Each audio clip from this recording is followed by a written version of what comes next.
প্রধানমন্ত্রী তারেক রহমানের সম্ভাব্য দিল্লি সফর নিয়ে হঠাৎ করেই তোলপাড় ঢাকা ও নয়াদিল্লির কূটনৈতিক মহল। আগামী 22 বা 23 আগস্ট এই সফরের গুঞ্জন ছড়িয়ে পড়েছে দুই দেশের নীতি নির্ধারণী পর্যায়ে।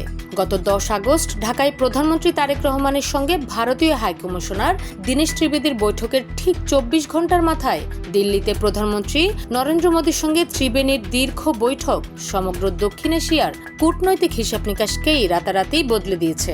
সম্প্রতি দিল্লি থেকে ক্ষমতাচ্যুত শেখ হাসিনার বক্তব্য ঘিরে ঢাকায় তৈরি হয়েছে তীব্র অস্বস্তি। কূটনৈতিক সূত্রের খবর, শেখ হাসিনার প্রত্যাবর্তন, তার রাজনৈতিক বক্তব্য বন্ধ এবং সম্পর্ক উন্নয়নে ভারতকে একটি সহায়ক পরিবেশ তৈরির সুস্পষ্ট বার্তা দিয়েছে ঢাকা। পররাষ্ট্র প্রতিমন্ত্রী শামা ওবায়েদ ইঙ্গিত দিয়েছেন, দুই দেশের সরকার প্রধান সরাসরি টেবিলে বসলে বহু জটিল সমস্যার সমাধান সম্ভব, তবে নিছক সৌজন্য সাক্ষাৎ নয়। 2026 সালের ডিসেম্বরে মেয়াদ শেষ হতে যাওয়া গঙ্গার পানি বন্টন চুক্তি, সীমান্ত হত্যা বন্ধ এবং বাণিজ্যিক সুবিধা আদায়ই হবে ঢাকার মূল অগ্রাধিকার। চীন ও ভারতের মধ্যকার ভারসাম্য রক্ষা করে জাতীয় স্বার্থের প্রশ্নে কতটা দৃঢ় থাকা যায়, সেটি হবে তারেক রহমান সরকারের পররাষ্ট্রনীতির প্রথম এবং সবচেয়ে বড় পরীক্ষা। দিল্লির জন্য পরীক্ষা, নতুন ঢাকাকে রাজনৈতিক অংশীদার হিসেবে গ্রহণ করা আর ঢাকার চ্যালেঞ্জ দৃশ্যমান অর্জন নিয়ে দেশে ফেরা।